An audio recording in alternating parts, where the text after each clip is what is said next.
Si desea comunicarse con nosotros, puede hacerlo al teléfono 6628-1100 o al 6628-1110. Los investigadores médicos, al pendiente de su salud.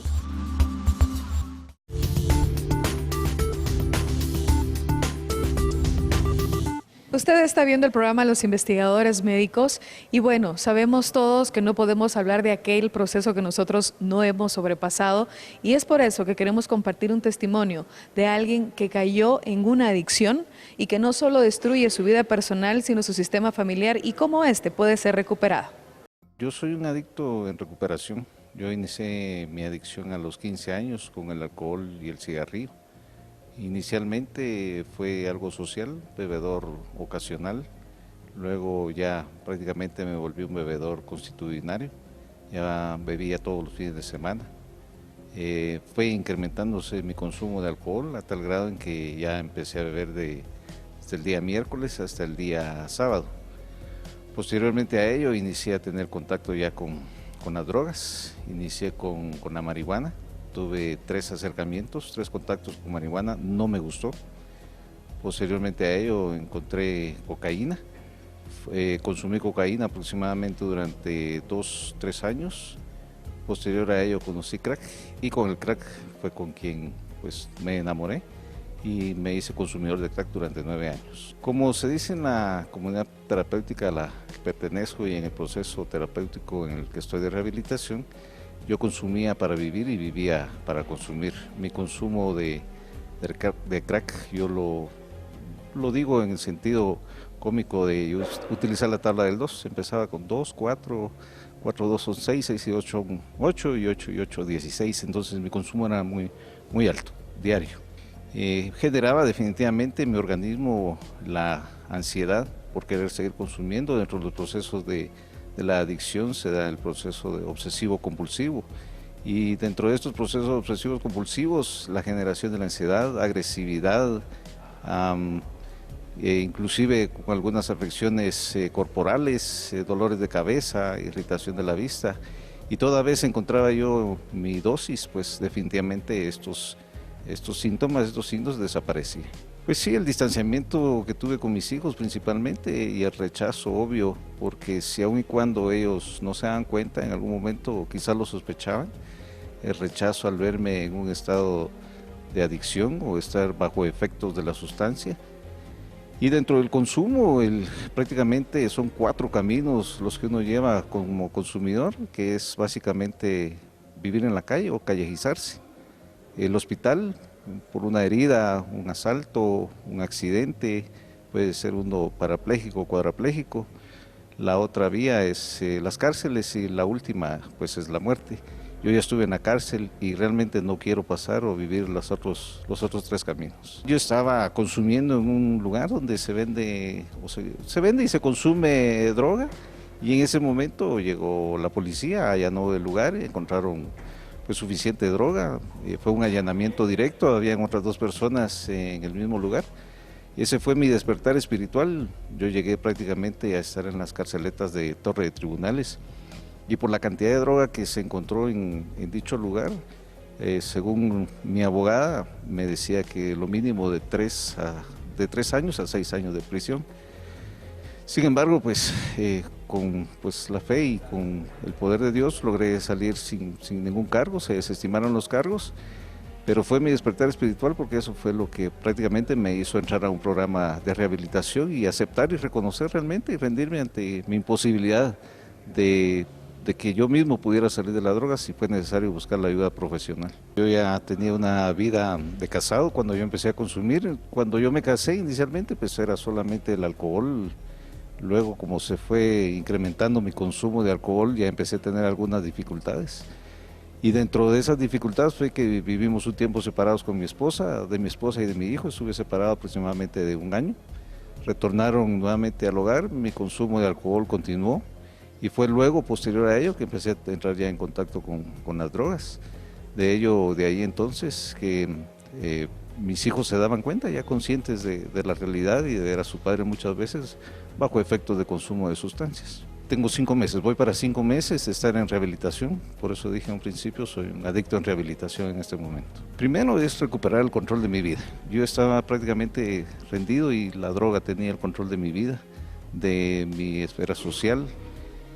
Y hoy, pues gracias al programa, yo puedo ya tener el control de mi vida, de la vida de mis hijos. Primero tuve que tomar el control de mí mismo, recuperar nuevamente mi autoestima, mis tomas de decisiones, trabajar en mis defectos de carácter, principalmente en consumo. Yo era una persona deshonesta, con un alto falso orgullo, y hoy, pues a Dios gracias, ya puedo trabajar, es ya ser una persona más funcional. Ya los defectos de carácter los estoy transformando en unas virtudes, y estas son pues la honestidad, la humildad, la obediencia y la paciencia. La parte más difícil ha sido reconocer mi adicción, reconocer que tengo un problema, reconocer que hice daño a muchas personas, retomar el camino, y aunque no puedo pues de alguna manera solventar o solucionar, mejor dicho, el daño que hice, sí puedo reconstruir hoy, gracias a Dios y al programa, sobre lo que estoy trabajando y mi recuperación.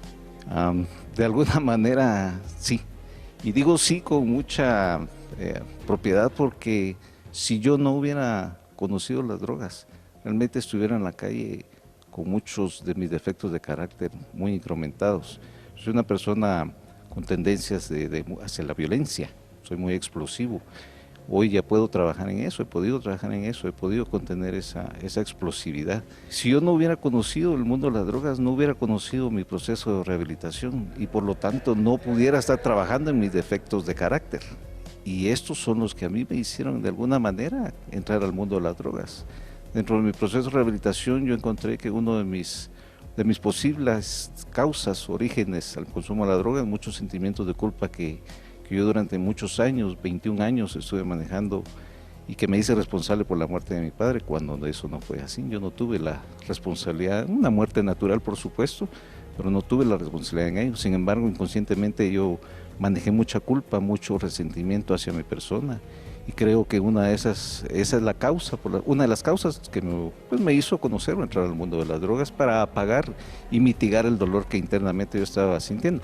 Esto es un proceso a nivel subconsciente, no fue totalmente consciente. Hoy lo puedo hablar de esta manera porque ya hice un proceso terapéutico para poderlo solventar y evacuar, ¿verdad? Primero, ellos saben que yo los necesito, que los amo, y que lo que estoy haciendo inicialmente es por mí, es tomar el control en mi vida y podérselos ofrecer a ellos y dárselos de manos abiertas, que mi esfuerzo es por ellos y el amor que yo les tengo es para poder recuperarlos, y todo lo que estoy haciendo es para poder continuar con ellos, porque yo los necesito y los amo mucho.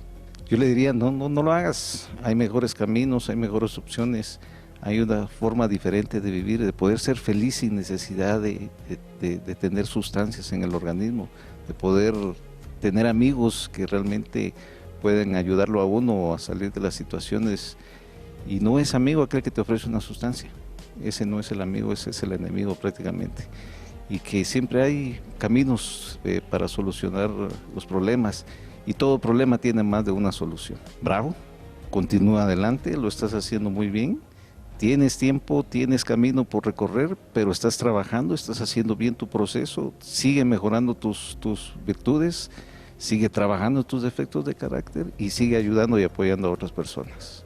Momento de hablar de la parte psico-biosocial para integrar lo que ocurre en relación con una persona adicta.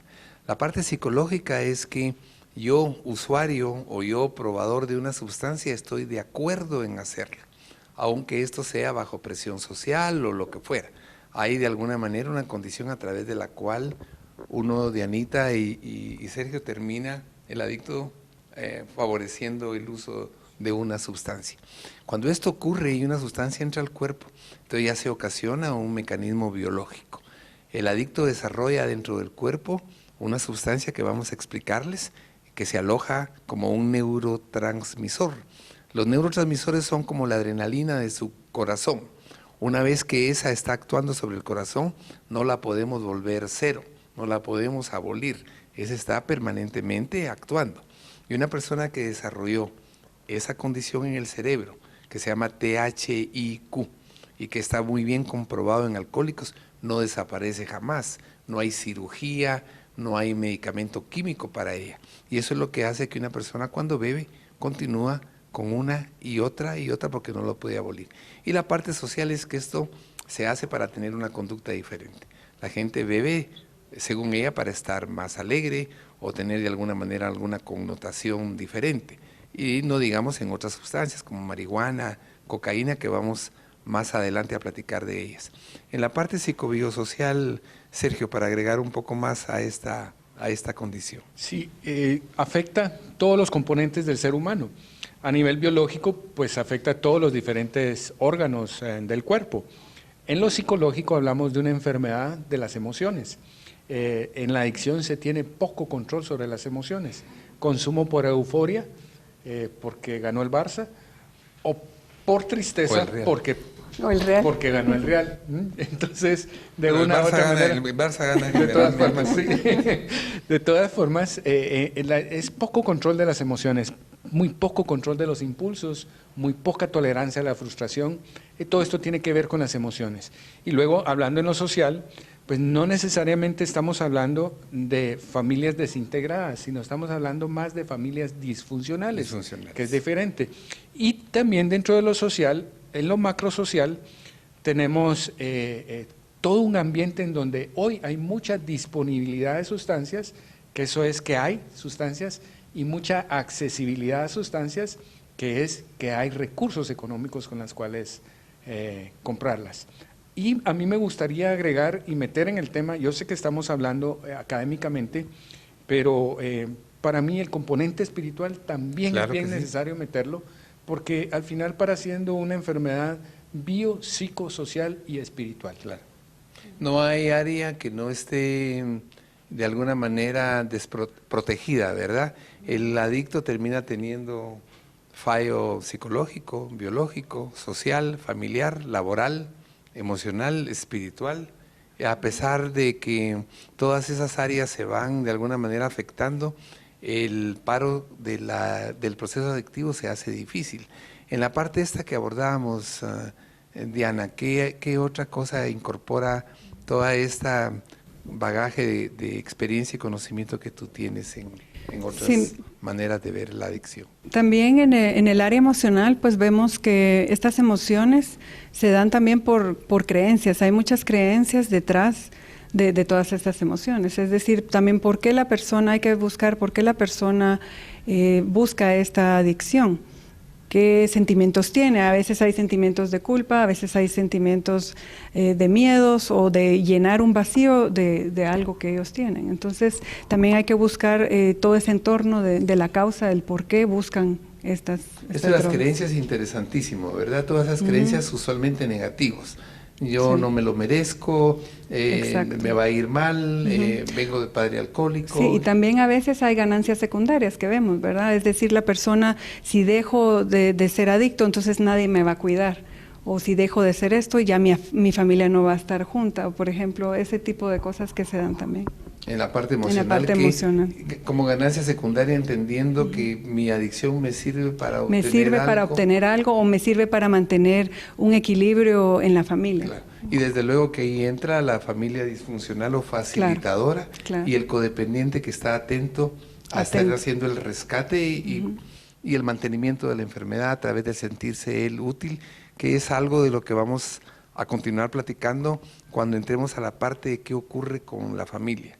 ¿Algo más en esta parte? Sí, me parece importante también rescatar que en la adicción existen básicamente dos grandes motivaciones. Un grupo de personas que buscan la sustancia buscando el placer. Buenos estudiantes, son deportistas, son los chicos llamados party lovers, tienen recursos económicos y lo hacen porque quieren y porque pueden. El problema con estos chicos es que tienen demasiados recursos y la dosis que usualmente consumen es demasiado alta. Y el otro grupo de adolescentes y jóvenes que empieza a consumir son los que están huyendo de problemas, sea personales por autoestima, por falta de proyecto de vida, por vacío existencial o por problemas familiares. Es importante que sepamos que de alguna manera clasificando esta situación, han llegado a decir que hay un adicto tipo 1 y un adicto tipo 2, y el tipo 1 es el que tiene características genéticas o heredofamiliares y tiene cierto tipo de personalidad, menos proclive al consejo, usualmente muy aguerrido, que es la persona que empieza en etapas adolescentes a consumir. Esta persona tiene altos chances de convertirse en alcohólica o adicta por su mismo contexto biológico y de personalidad. Imagínense ustedes que estas personas tienen gran capacidad enzimática para desdoblar el alcohol, pero eso los hace confiarse. Y entonces la droga, el alcohol o la sustancia se va acumulando hasta que se desarrolla ese compuesto que platicamos. Y luego está el tipo 2, que es más bien ambiental. Y son las personas que todos conocemos, se desarrollan con nosotros, tienen una actividad, digámoslo así, más discreta.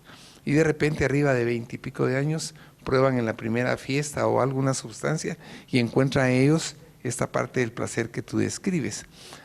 Se ha comprobado que estas personas tienen un poco más de chances de parar que el otro grupo de pacientes que empiezan en etapas muy, muy tempranas. Sí, de hecho hay estudios que muestran que mientras más temprano empiecen a usar las drogas, más adicción va a haber. Por lo tanto, como dices tú, si empiezan más tarde en la vida, entonces tienen menos riesgo de tener... Menos riesgo. ¿Te acuerdas de los resultados de tu tesis, verdad, Diana? Sí. Encontrábamos que la educación de todas maneras no era la educación formal, pues. Exacto, no era una limitante ni la condición socioeconómica de las personas. Lo único que cambiaba era tal vez el tipo de droga que elegían. Por la condición social. Uh-huh. Sí, de hecho, en estos aspectos es importante rescatar en lo que decía la doctora sobre las motivaciones. Hay gran cantidad de variaciones en las motivaciones. Un chico que no estudia, un chico que no trabaja, los ninis, que se ha dado en llamarle sociológicamente, pues van a tener en un momento dado más probabilidades de desarrollar una adicción más destructiva que un chico que tiene recursos económicos. Pero el problema es que este chico que tiene más recursos económicos utiliza dosis más altas y drogas más diferentes, y entonces con los dos hay que tener cuidado. Claro, todo importante porque de alguna manera no importa tanto de alguna forma la condición, ¿verdad? Siempre hay la proclividad a consumir si se trae de alguna manera ciertas connotaciones o ciertas características. La parte genética ha tomado ahora mucha importancia. Recuerdan que en programas anteriores hablamos ya de cáncer y genes, y eso no deja ajeno al problema adictivo. Se cree que en los cromosomas 4, 7 y 11 viene una alteración genética que da de alguna manera una predisposición al consumo.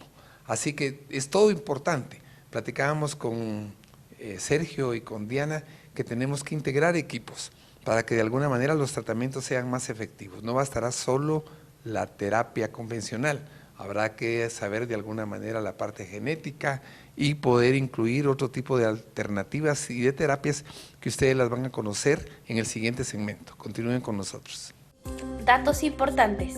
Cuando se prueba por primera vez una droga, se desarrolla una sustancia que se aloja como neurotransmisión llamada THIQ, y esta no desaparece nunca. En lo psicológico se puede definir como una enfermedad de las emociones, pues se tiene poco control de las mismas. La enfermedad afecta a todos los aspectos de la vida social, emocional, espiritual y por supuesto orgánico. En las adicciones generalmente hay dos motivaciones: buscar placer o huir de los problemas. Existen dos tipos de adicto. Tipo 1 es aquel que tiene una predisposición genética, que su cuerpo es más resistente al efecto de las sustancias o conductas. Y el tipo 2, aquel que comienza a consumir por estímulos sociales. Si con anterioridad la familia hay casos de adicciones, se presenta una posible alteración genética en los cromosomas 4, 7 y 11, que predispone al consumo. Después del corte hablamos de a qué se puede ser adicto, y más adelante conocemos algunos modelos de tratamiento para las adicciones en Guatemala. Ya regresamos.